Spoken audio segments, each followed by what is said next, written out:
Your level of success won't exceed your level of personal development. That's right. Because the truth is, everybody watching or listening right now wants to be successful. Are we willing to do the personal development that correlates with the success we want? That's the big question. Hey, welcome to the Shift Podcast. I'm Evan Weiland with my co-host Matt Ware, and we are located in beautiful Silver Plume, Colorado, recording from the one and only Plume Coffee Bar.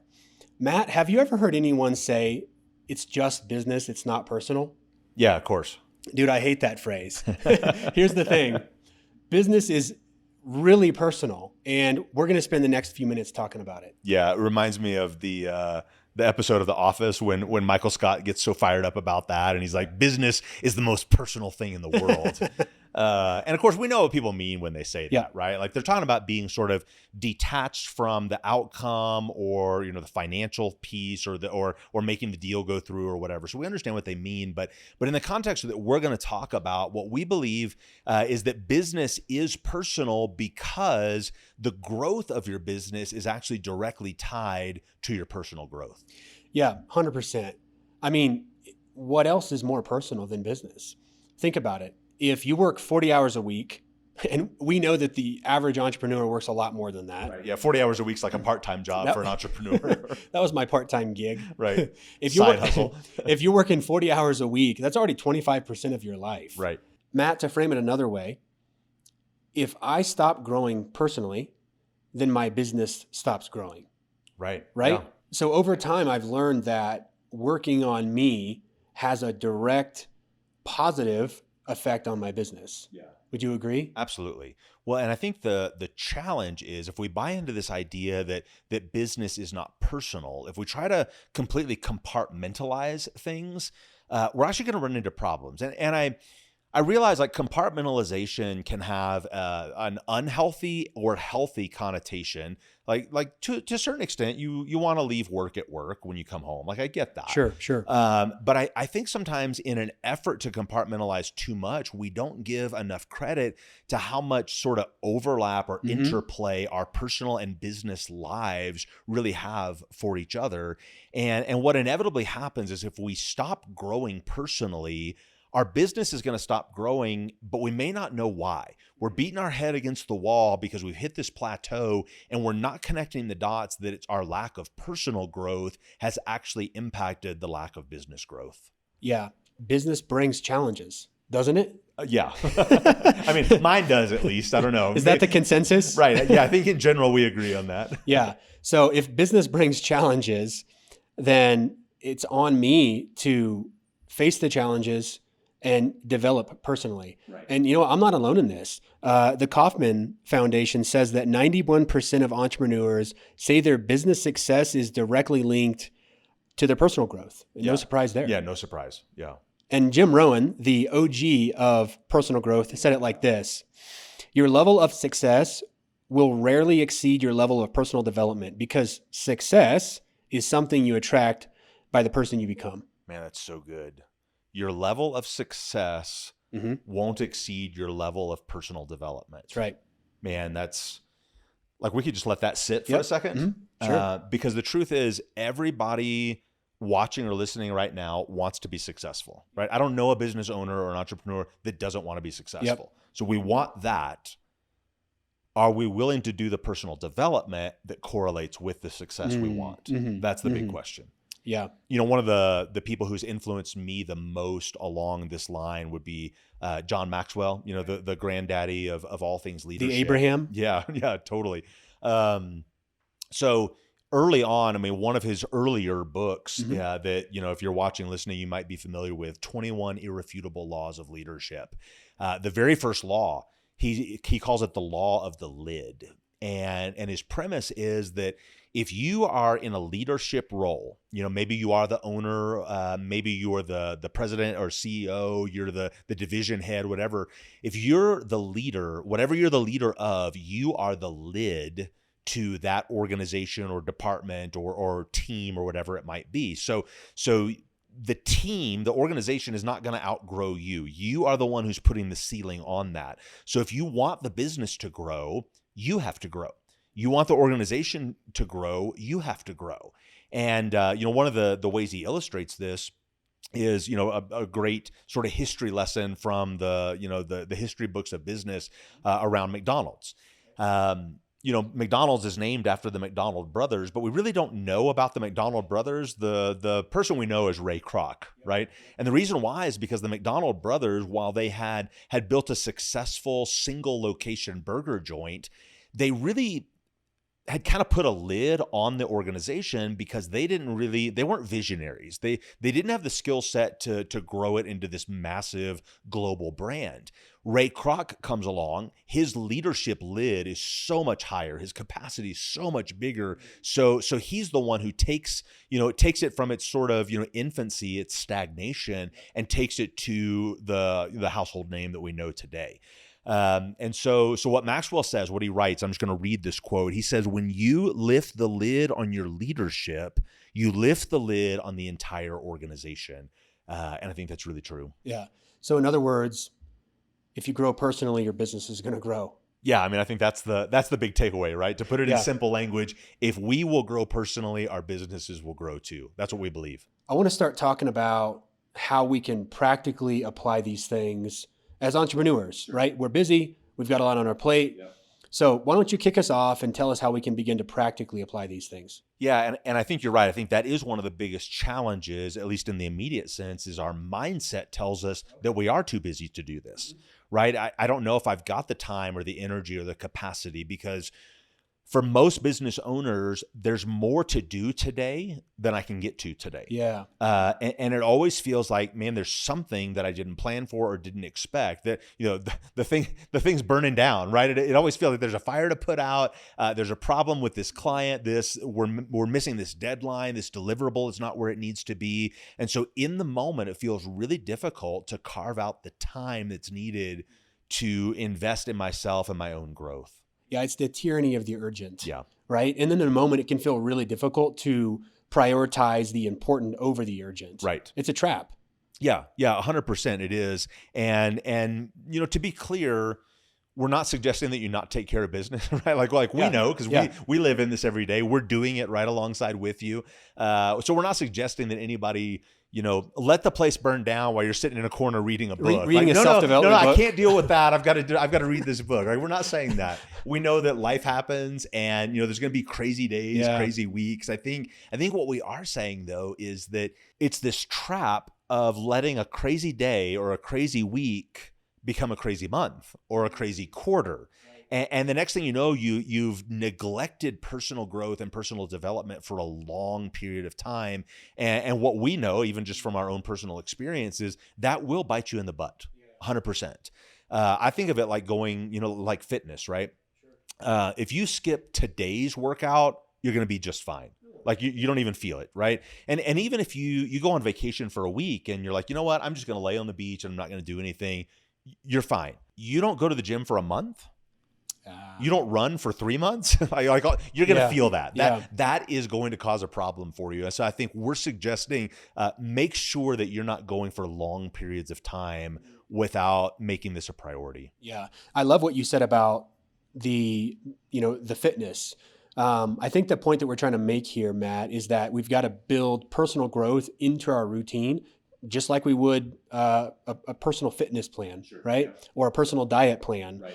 And so since we've been talking, we've come up with 4 key ways that entrepreneurs can begin to apply these things into their daily routine. Just make it part of the ebb and flow of being an entrepreneur. Sure. Yep. Sure? Yeah. Just kind of bake these things in. Mm-hmm. So the first one, and no surprise here, is we want to challenge you, encourage you to be reading. Nice. And you've heard us talk about this before. We believe that leaders are readers. And that you can't escape the need to read and to absorb content and material from someone other than like your own thoughts, right? Or the people that are in your immediate circle. Yep. And I would say this, I mean, I favor physical books because I like holding it and reading it and marking in it and all of that. But man, even if it's an audio book, like whatever your learning style is, whatever you can fit in, just be consuming content that helps challenge you and helps you think differently. Yeah. I actually want to ask you about that. There's a school of thought that's like, we should be reading the physical book. Okay. But so many people find it convenient, like me, to read the audio version. What's your take? Do you think there's an advantage either way? I've heard some of those studies as well. I don't know if I've got a strong opinion. I know what my preference is. I would say do whatever works for you as long as you're doing something. Yep. Right. Like, so I know some people who, like I don't really do audiobooks much at all. I like the physical book and I'd rather carve out the time to read.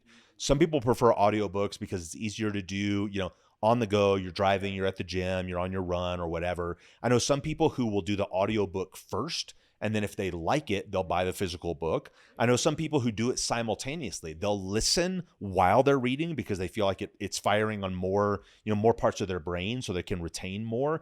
So I don't know if I've got a preference around that, for anybody else. I know what works for me. Man, I would just say do something, right? Yeah, I like that. What I tend to do is I'll do the audio, because if I don't just start reading it through audio, that physical book will sit on my countertop for 6 or 7 days, and that's no good because you lose the momentum. You see it sitting there and it's judging you because you haven't picked it up yet. Exactly and spent right. any time with it. You can hear it. It's like the neglected puppy. Yeah, totally. Right. There's an urgency. Yep. So I'll pick up the audio, begin reading it, and I'll get in, 20% into the book within a few days. Sure. And then I'll go buy the physical copy and put it on my bookshelf. Yeah. Because just looking at it, it reminds me of all the things that I learned in it. Yeah. Kind of weird, but it's my thing. Yeah. So something interesting about this, you've heard the concept of you essentially become like the 5 people you spend the most time with. Totally. Right.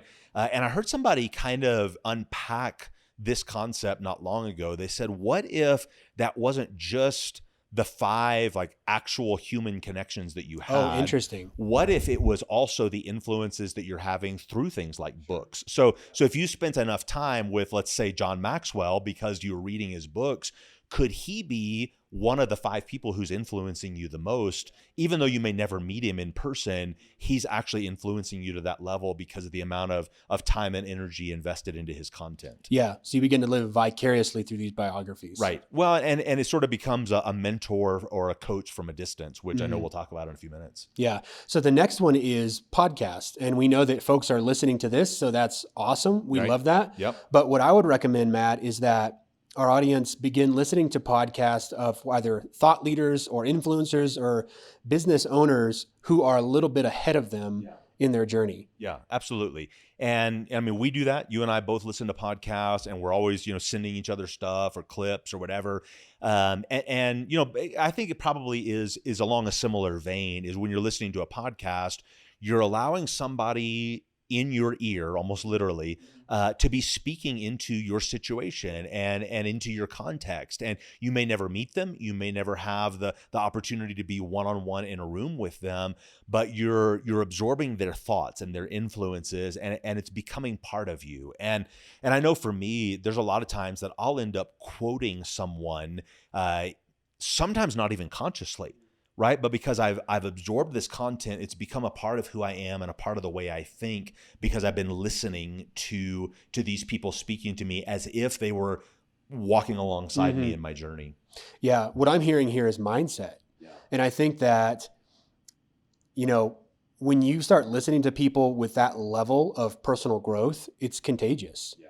It really is contagious. Yeah. Well, I think it's challenging. I think it's inspiring. I think it's motivating. And I listen to different podcasts for different reasons, right? Because, maybe one has this, they focus on this aspect of business. Another one focuses on a different aspect or personal development or whatever it is. And so in the same way that you get different things from different people in your life, different relationships, I think you get different things from different authors or different podcasts. And so it's good to have, you can't listen to everything and you can't read everything. So I think you have to curate carefully.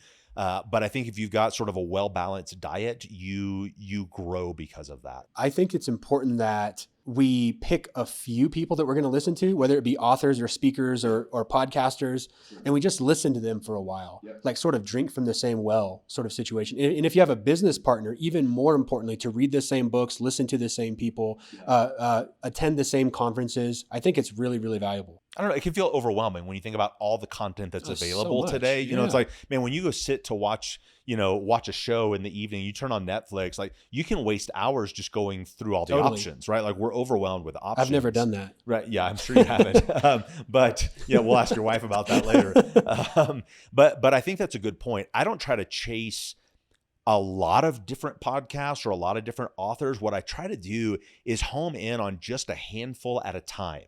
And so for a season of time, I'm listening to these 3, 4, 5 podcasts, and that's all I'm really listening to. And then at some point, I'll feel like I need a new influence, or I need to drop this one or add this one. And so rather than say I got to listen to 50 different ones, I'm just going to kind of focus on a few at a time. So yeah, it's a good point. Matt, what do you think the value of a coach or a consultant might be? Just based on my personal experience, I think a mentor, a coach, a consultant, you can use different terminology, but I think basically what you're talking about is just somebody who is ahead of you or above you in some way that can come alongside you and just sort of guide you through the process because they've been there and done that on some level, even if it's not in your same industry, right? Or even if it's from a different viewpoint. You know, to me, a coach or a consultant, a mentor is invaluable. And I've been privileged to have coaches, either, you know, officially who I paid and it was a structured program, or just unofficially, people who kind of took me under their wing and kind of, you know, acted as an older brother or an uncle or a different kind of father figure or whatever in the business world. And I grew tremendously from that. And so I can't recommend that enough. And you know, it's interesting that you bring that up, because I think there can be a tendency, particularly among entrepreneurs, because we are so independent and we're so like self-starting, pull myself up by my bootstraps. And so we think, I don't need anyone else. And it's not even necessarily from an arrogant point of view. It's just because we've conditioned ourselves to think we have to be completely self-reliant. Yep. A parallel that business people should take into account is the sports world, the athletic world, right? Mm-hmm. At the very height of their athletic career, the top athletes are actually the ones who are getting the most coaching. Totally. Right. Like they never outgrow coaching, you know, and I mean, pick your sport, right? It's Tom Brady, it's Michael Jordan, it's Tiger Woods, like list the greatest of the great. And they all had amazing coaches, even at the height of their career. Sure. And so if those guys don't outgrow the need for a coach in athletics, why would we think that we've outgrown the need for a coach in business? And I think there's also a parallel when it comes to apprenticeship. And I think apprenticeship is something that's been lost on us in the 21st century. That's a system that's been set up for career, right? To build your career. But imagine the value in having someone like a tailor spend years teaching you a skill, but imagine the personal growth that comes out of that, right? I mean, you're not just growing your hard skill, you're growing your soft skills. The ability to show up on time, have integrity, talk to customers, and just be a well-rounded character when it comes to approaching business in life. Yeah. And there's just no way that if you're going through an apprenticeship, that doesn't affect your personal life and who you are, right? Absolutely. Well, and I think, you know, a good coach, a good mentor, a good person who's in that role of teaching you, in most cases, it's not just the business or the skill. Sure. It has this overflow impact, again, because we can't fully compartmentalize this, right? We can't. Like you can't just say, my business life is from 9 to 5. Totally. And then I shut that off. And now I just have my personal life. I've tried that a few times. Right. And it doesn't work. And I know in another episode, we'll probably talk about the myth of work-life balance. Sure. Yep. So that, you know, we'll save that for another topic. But I think the point is a good coach, a good mentor is helping you integrate those things in a healthy way. So I want to read a survey from the International Coaching Federation. And it says that 86% of companies reported that they recouped their investment in coaching. So in other words, successful entrepreneurs find value in personal development, not just come in and tell us how to make more money, right? Yeah, but actually growing in the process. Yep.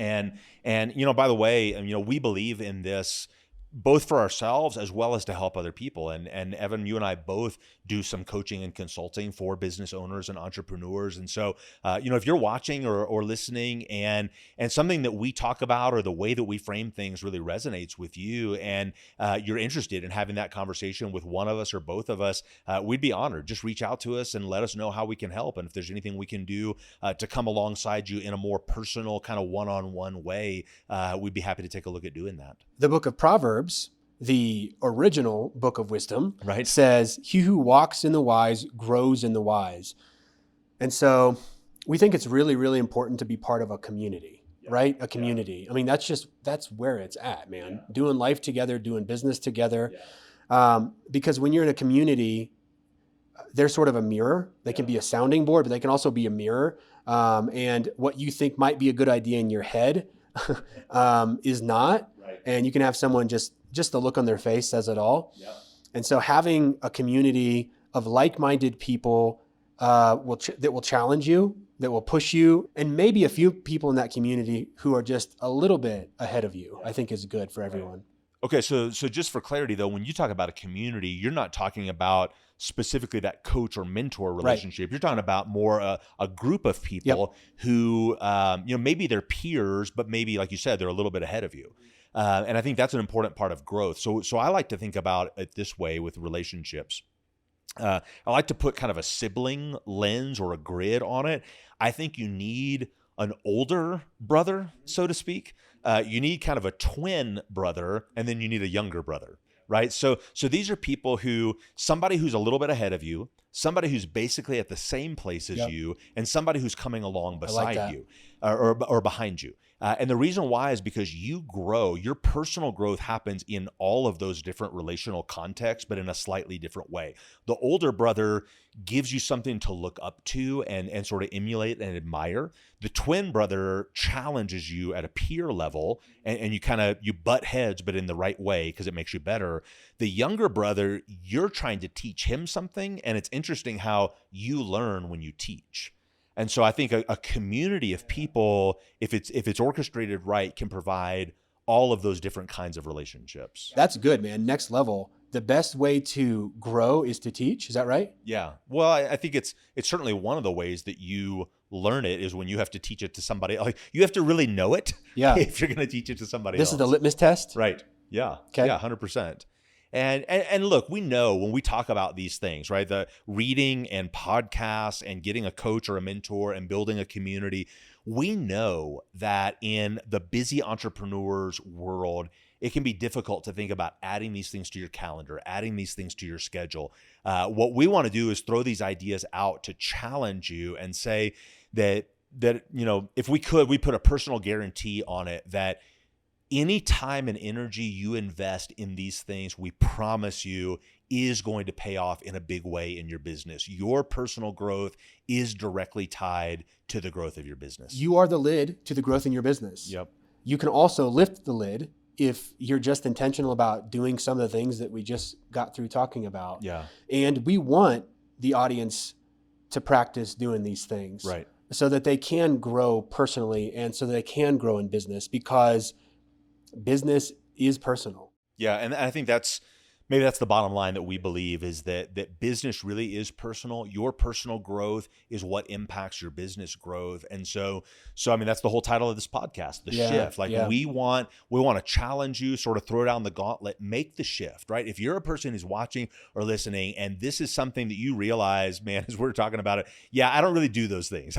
I'm not really invested into that. I can't remember the last time I picked up a book or talked to a coach. Man, we want to encourage you, make the shift, because it'll make all the difference in the trajectory of your business. We want to say thanks for watching. Thanks for listening. We are so honored that you would let us speak into your life in this way. And we hope that it's helpful for you. If it is, would you please share it with somebody else who you know would benefit from it? Make sure you like and subscribe so you don't miss an episode. You can find us at theshiftpodcast.co, and we look forward to seeing you next time.